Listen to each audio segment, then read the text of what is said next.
like to tell you a story, brothers and sisters, about my brother Mike, which I love so dearly. As for myself, I'm 57 years young, and Mike would be 60. Every time I would go to a different institution, Mike would always want to know where I was, what I did, and what I was doing while I was there. The last time I went to an institution, I came home, and I wasn't home very long before Mike found me. My sisters told me, they kept telling me, Marvin, Mike's looking for you, Mike's looking for you. And when he finally got a hold to me, I was at my mother's house, and I heard him on the phone saying, "Where's Marv? Where's Marv?"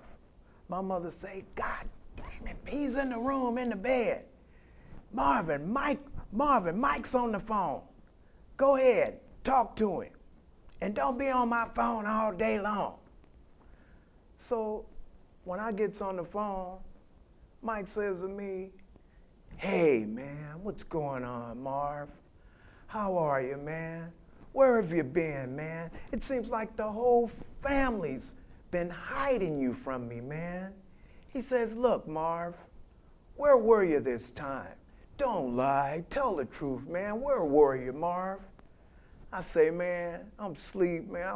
I just woke up. You waking me up. I don't want to talk." He said, "Just tell me where were you, Marv?" I says, "Look, I was in San Quentin." He says, "You're lying, Marv. You were in big old ugly San Quentin. When I'm over in Marin teaching some white person how to play tennis, I can look right across the water and see big old ugly San Quentin, Marv. I'm not lying, man." He says, "Man, I bet while you were in San Quentin, you had those guys freaking cracking up, didn't you, Marv? I bet you had them laughing so hard just to keep them from getting on your booty, huh, Marv?" He says, "Wow, Marv." He says, "You know what? We should get together sometimes over the weekend or something and have a few Michelobs or something, Marv, because weekends were made for that, Marv." I say, "Mike, I really don't got no time for that." And then it come to the point where Mike started using crack and stuff.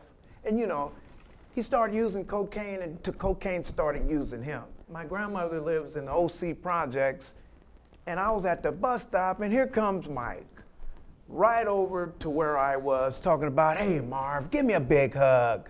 How are you, Marv? How long you been home?" I say, "Mike, what you doing over here?" He says, "Man, I just came out the projects. These guys are trying to, I was trying to get some crack from the guys, and I had to show them my ID. I had to name the whole family, and they wouldn't sell me nothing. Would you go get me a little something, Marv? I bet if you go over there and make those guys laugh, crack will come from everywhere. I know you can get something for me." So I went in there and got something for him and came back.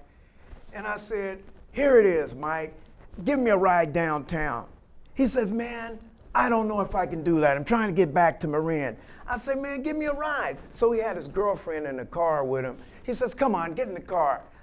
"Wait a minute, stay outside the car for a minute. I got my girl with me." She says, "Marv wants a ride.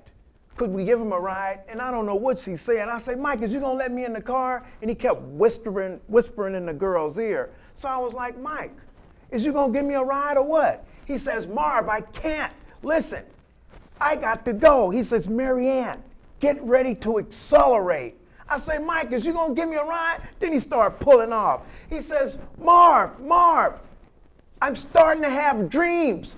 You're going back to jail." I'm not lying. But the point I'm making about my brother Mike, I end up getting in trouble again, and I called my sister, and my sister told me, she says, "Listen, Marvin, you got to stop going in and out of prison like this, because every other month someone's dying in the family. And you know what? Last week, Michael just died in his sleep. He had a heart attack.